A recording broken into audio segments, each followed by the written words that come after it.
Hey everyone, this is Andrew Kimmons with Kimmons Toolworks. Today I have a very short video really quick. I just wanted to show everybody a couple things that are going to be shipping out this afternoon. These were two orders that were delayed a little bit with all the, I've been dealing with a lot of crap. I'm sure you all know, a lot of divorce crap and drama in my life this year that just sometimes life just dishes out, I want to say more than you can take, but you don't get defeated. So I guess like right up to the doorstep of what you can take, but not a toe over the line. So I greatly appreciate the patience of those who have been patient and waited and understanding of how catastrophically horrendous this year has been. And next year's going to be much better, but thankfully looks like everything's settled out, normalized, in the clear, catching up. Good thing. So these two orders are going out today, and I wanted to share them with everybody because they are freaking awesome. I don't think we've ever seen mortise chisels and leopardwood. It's something that I at least don't recall ever doing. I could be wrong. My memory isn't as great as it used to be for these things. I used to be able to remember what everybody had in detail. And that was up until about a year and a half ago, and everything just kind of started, it just became overwhelming to the point where, you know, when it's in the thousands, I start really struggling to remember what everybody has. So as far as I know, the only Leopardwood mortise chisels, definitely the only ones in the 4 big sizes. Like this is the I guess what you would call like the 4-piece sort of add-on to the 7-piece of smaller mortise chisels, because the standard 7-piece set goes from 1/8 inch to half in 1/16 inch increments. And then if you want to add on the big 4, that would be this right here, and that's 5/8, 3/4, 7/8, 1 inch. And what do you know? They're in Leopardwood, one of my absolute favorite materials. Actually, probably the most challenging material to turn that I've ever dealt with, but can be done with practice, with dedication, with sharp tools. And I mean sharp, not grinder sharp, honed and stropped type sharp. And I may have to actually hone any particular tool 10 or 15 times to do one of these handles, but that's just what it takes to get that glassy finish with no tear out, because Leopardwood is so prone to tear out. It's like if you look at it wrong, it wants to tear out. But it can be done, and it can be done very smooth, very glassy. It just takes practice. So if you're learning to turn Leopardwood, don't give up. Be patient. It's rough, but it's doable. Very cool. Beautiful material, and these are massive blades. I love these. They're freaking enormous. So these are all going out today. And then we have an 1/8 inch in ebony, which is a really killer combination. The ebony with the steel is just, it's really pretty. And for those of you who don't know, I always try to match this ring right here really well with the handle, but that's actually, those are leather. Those aren't the wood. It's the ferrules are slightly recessed about 60 thousandths, and then there's a leather cushion fitted in there. And see, like on the Leopardwood, you can see it in there and see how well that matches the Leopardwood. It's actually leather. I have a bunch of different colors that I stock, and I made a little die that punches it out exactly that size to fit into those ferrules. So as always, if you're interested in anything that you see in any of these videos, something like this, any kind of custom set, custom build, send me an email at andrew@kimmonshandtools.com, and I can make you the custom chisel set of your dreams, whether it be bench chisels, dovetail chisels, fish tails, mortise chisels, framing chisels, it doesn't matter. All of it, any of it. The options are nearly unlimited.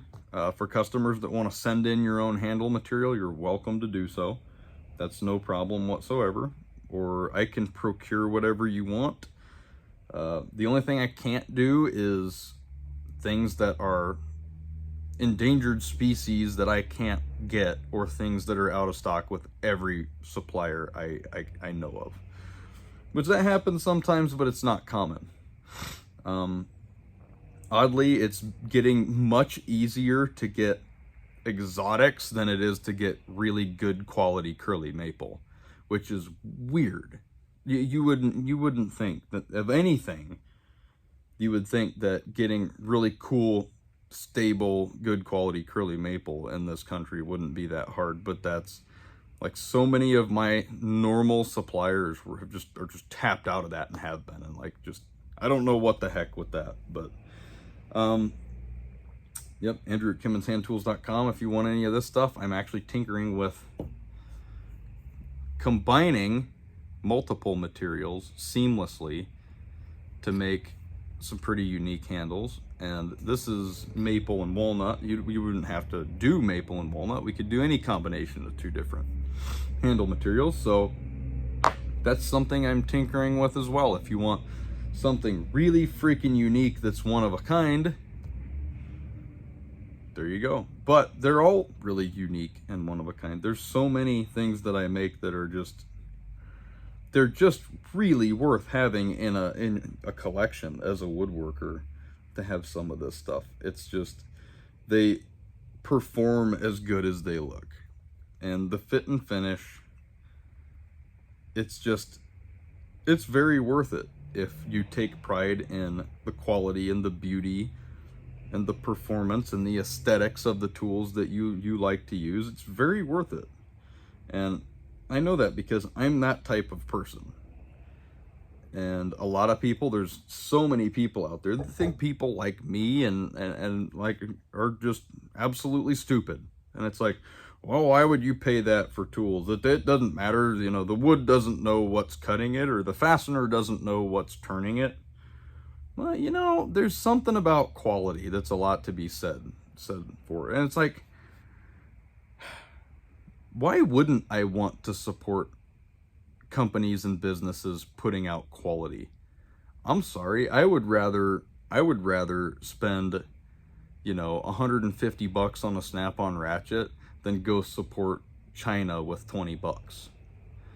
You know, I've been a snap-on tool guy and collector for my entire adult life, and that's probably 98% of what's in my toolboxes is snap-on. And there's a reason. It's not just because, oh, you know, oh, fancy. They look pretty, sure, they're very well made, but it's because they function better. And they've put the time and effort into making them the best they can be. And yeah, you're not gonna get out of a functional set of snap-on tools for less than $100,000. It's not gonna happen, but it's very worth it. And I know that because I work with them every single day and bought them for 20 years of my life. And I like quality, and the same with woodworking tools. And that's why I started making them, is I just wanted better. I wanted better quality fit and finish. I wanted better, you know, a little bit more care put into it, and I just didn't see that out there. So that's what I just literally woke up one morning and just, I'm just gonna do this. And I just started doing this. And nobody taught me anything. I didn't even know how to turn wood when I started doing this. I had almost no machining experience. Nobody taught me anything. Nobody held my hand. Nobody came over and showed me how to do anything. Never. I just did it and didn't stop until I did do it. And that road comes with a lot of failure, for sure. That's part of learning something on your own, is failure. And for those of us who, you know, we haven't had our hands held and walked through life by another human being, failure is inevitable. And repetitious failure doesn't mean you are a failure. It means you can handle failure and continue on. And that's such an important lesson to learn, I think, for a lot of people, because, you know, let's say 90% of your life and your existence has been failure. For somebody that's self-taught and everything, that's not that bad or that abnormal. That doesn't mean that the person is a failure. It means that you have experienced failure and had the freaking will and the dedication and the motivation and the desire to continue against all odds. And that's cool. That's success to me. If you can take the blows and still push forward regardless, that is far from failure. Even if you're, you know, like, I don't know, my whole past is just shotgun blasted with failure just everywhere. But it doesn't make you a failure. That's part of learning. And failure's one of the best and most developmental things you can possibly do.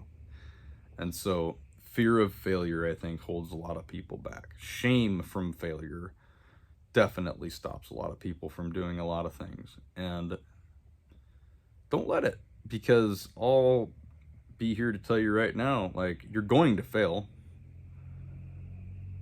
So I heard a quote the other day, and I don't remember who it was, but was those who never fail, or those who never fail end up working for those who do.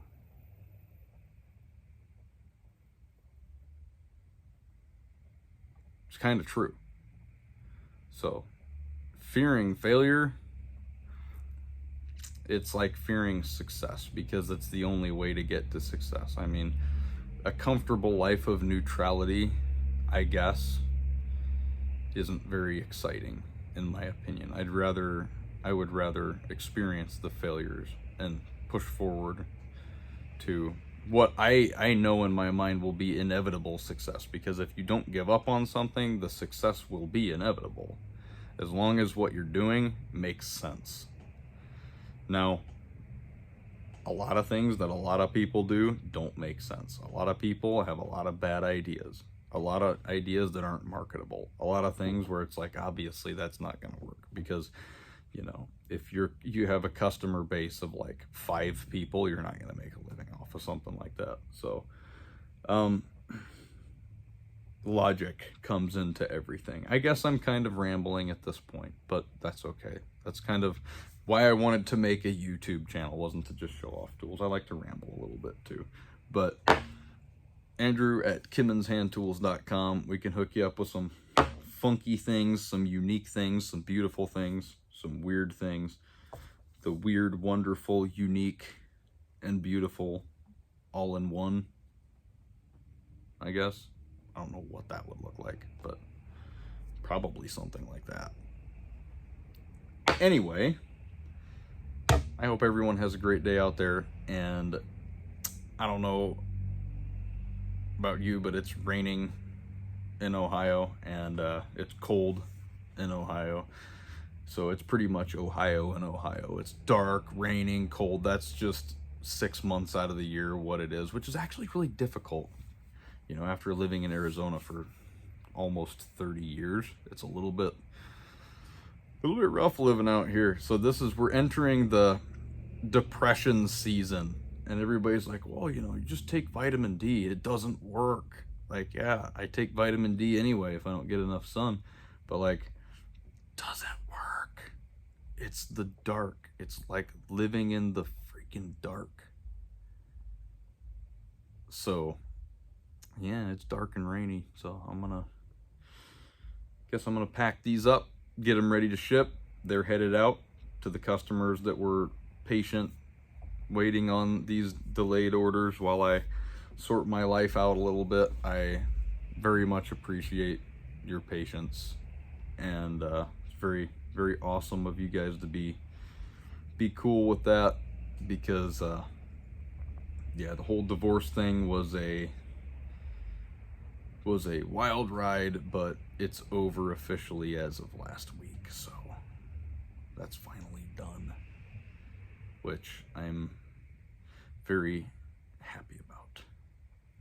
So anyway, Andrew at KimmonsHandTools.com. If you want any of this stuff, let me know.